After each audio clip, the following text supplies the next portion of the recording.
Welcome to Massive Beers. My name is Matt. We do all of the beer stuff here.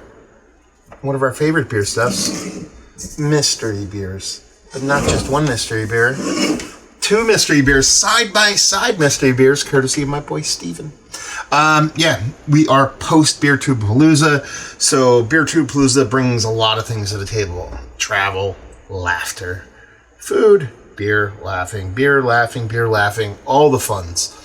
Steven has been to every Beer Tube Palooza, sans the first. So he's a staple. He actually hosted last year's. And Steven comes with beer. He comes with beer for us to drink, but he also comes with beer for us to take home. So he gave me this double pack of mystery beers. We're not going to look at the bottom or anything. We're just going to dive into them and see where these suckers land. So, okay. Dark beers. For some reason I thought we were going to be hazies. I don't know why. So apparently Steven wants to cripple me with dark beer. Actually, it doesn't look super big to begin with. Let's put it that way. They actually look more like kind of like porter vibes than anything else. So I'll sit these on the periphery so you can get an idea of which one's which. Try not to mix them up. Give it a bang. Give it a boom. Get a paper towel because I already spilled stuff. Yeah, from a distance, what are we looking at? Porter is my guess. Porter, stout, low ABV stout. Could be smoked beer, could be a couple different things. Coffee, porter, coffee, stout, something along those lines. But definitely has this similar look to it. If you look, I poured it pretty evenly. If I'm really going to sit here and dissect like color of head and everything in it, they look almost identical to each other. Both coloration, the whole nine. So, yeah. Okay. Let's see if we can get a nose. Ooh, what's in there? Is that a breakfast stout? Is that like maple syrup? Coffee maple syrup, maybe? Almost like a lowerish ABV kind of coffee maple stout. Something along those lines. We're going to move over to this one, see what we got. Whoa. Infinitely more vibrant over here. Like crazy. Steven, are you doing me dirty here? Steven, are you giving me the same beer but different vintages? Yeah, over here. There's burnt brown sugar, maple syrup kind of vibe to it. A little bit of kind of burnt old coffee to it. Nothing too crazy. Again, I'm sticking to my guns here, saying a relatively low ABV beer, in the 5 to 7.5% range. But if we go over to this sucker, there's gobs and gobs more of everything in here. You're getting that burnt brown sugar. You're getting that maple syrup. You're getting this kind of, not as big as I'd expect kind of coffee of something, but it very much almost like this is something that was brewed in 2021. This is something that was brewed in 2024 of the same beer from the same brewery. That's the kind of vibes I'm getting here. Steve might be trying to pull a fast one on me, but that's the best thing about mystery beers. You don't know. You kind of talk yourselves into these things. Sometimes you talk yourself out of them. Sometimes you go gung-ho into them. But we're talking about maple syrup, molasses-esque kind of breakfasty porter stouts, lowerish ABV. Again, I'm still saying right now, I want to say 6.5 based off of those. Let's dive into the one over here first. Cheers.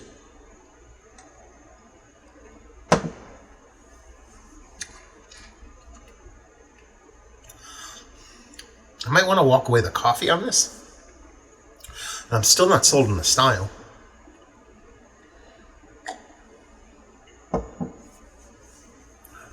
Almost want to add vanilla to it too. Man, I'm guessing this is a porter. I'm guessing it's a porter. But I think this one has a bit of age on it. We're sticking to our guns with this little F-duggery that Steven might be doing with us. It might be a breakfast porter with maple syrup. I think that's what we're dealing with here. This one seems like muted in some form or fashion. A little touch of vanilla on there, but that's because of the residual sweetness coming off that way. There's a coffee-like kind of vibe to it, but nothing too big and roasty and toasty. Again, low ABV. I might even get into the 5%. Based off of this one, I'm talking 5.4, 5.8. Let's see what this one has to offer. Cheers.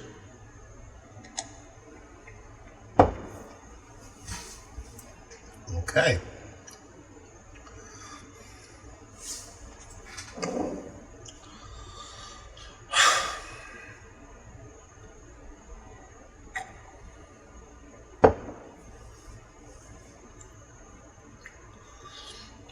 Man, the mouthfeel here, I expected it to be decently elevated over this one.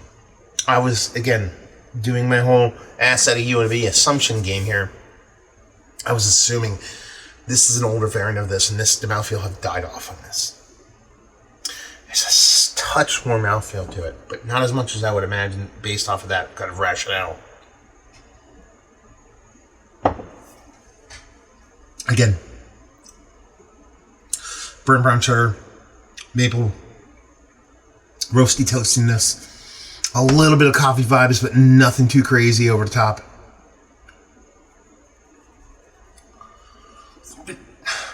It's weird because I want to say a little bit drier. I think this comes off a little bit sweeter, but it also has a little bit more kind of bitterness on the other side of things too. So it kind of, the expanse of bittering and sweetness is much larger than the one over here. This one's a little bit more tempered, a little bit more muted on all aspects. And the way the maple syrup vibe comes off on this is very much kind of just thinner.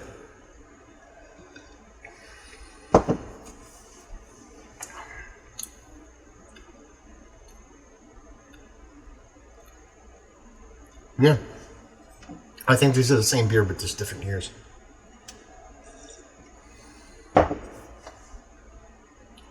So I think this is somebody's maple porter. Maple coffee porter. I'm really kind of iffy on the coffee. It could just be a roasted toastiness and a porter bringing that. So I'm not getting a huge over-the-top coffee vibe from it. But I'm going to stick with my guns. Say this is somebody's 5.8% maple coffee porter. I want to say this vintage is older. Being that I think it's low ABV, we're not talking long. Let's say 2022 for the sake of conversation. And let's say 2023. I don't think this one's hyper fresh.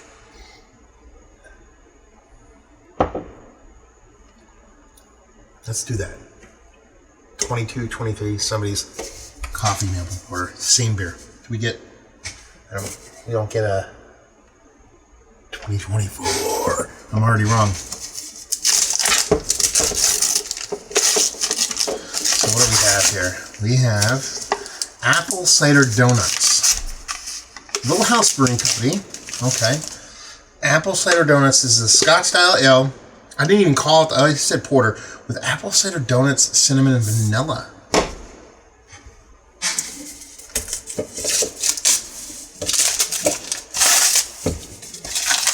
Little House Brewing is the same beer. Apple cider donuts, Scotch ale with apple cider donuts, cinnamon, vanilla, caramel, and coffee.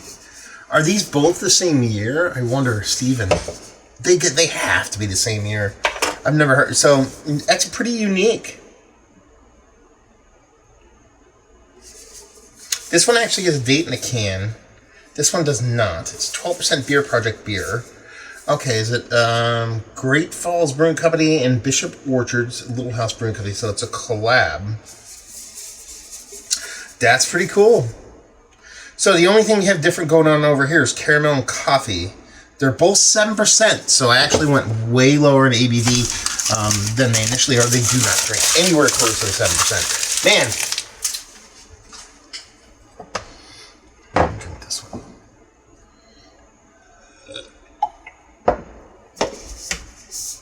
Scotch ale's fair on this because it's not a porter. It's just the thing I thought of that was closest. It makes more sense to be a Scotch ale.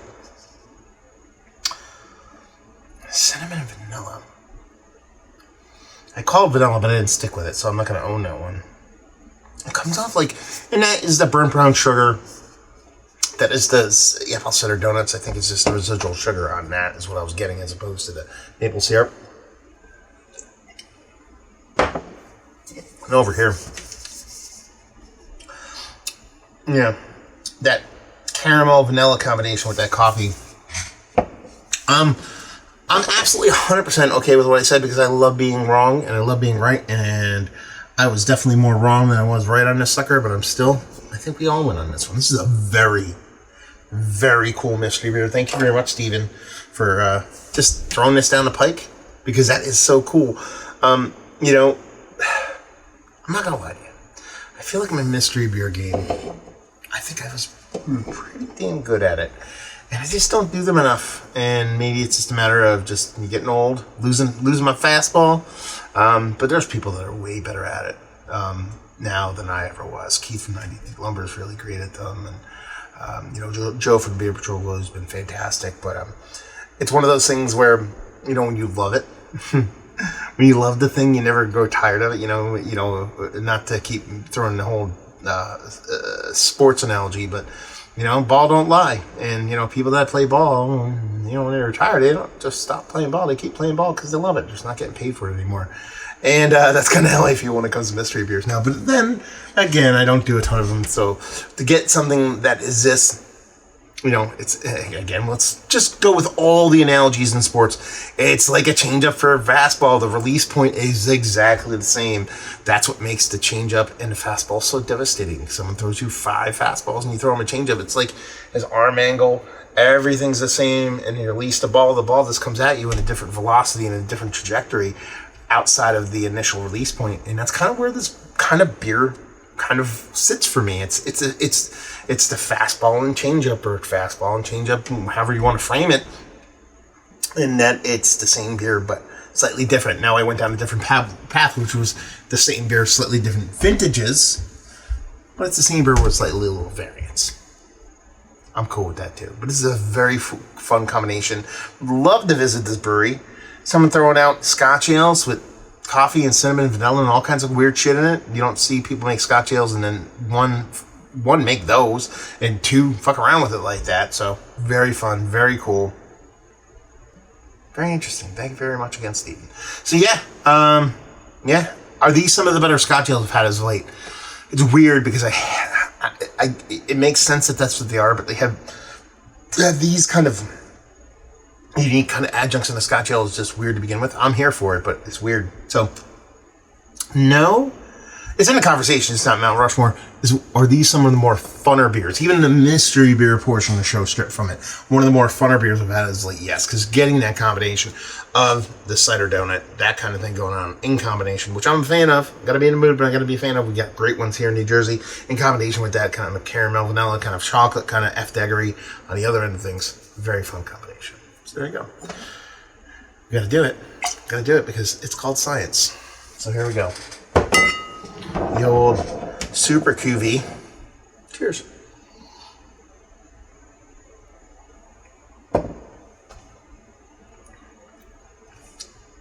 That's the winner. Not bad in combination. This one, like I said, when I did the mystery portion show, this comes off a little bit small and muted compared to what it needs to be or wants to be or what I wish it to be. This one had a little bit more going on. I kind of dug with it, so I'd stick with that one. So there you go. Mystery beer in the books. Hopefully you enjoyed. Master Beers, if you want to reach out, you're always more than welcome to send mystery beers. The only way we can do it is have people send them to them, people like Steven. Check me out on all social medias, all that fun stuff. This brewery, Little House Brewing. Have you been to the brewery? Have you had their things? They're 12% beer project, so maybe they don't even have a brewery. I don't know. Give me all the deets down below. Hopefully you enjoyed the review. Hope you're enjoying some mystery beers right now. Hope we'll see you next time. Cheers, y'all.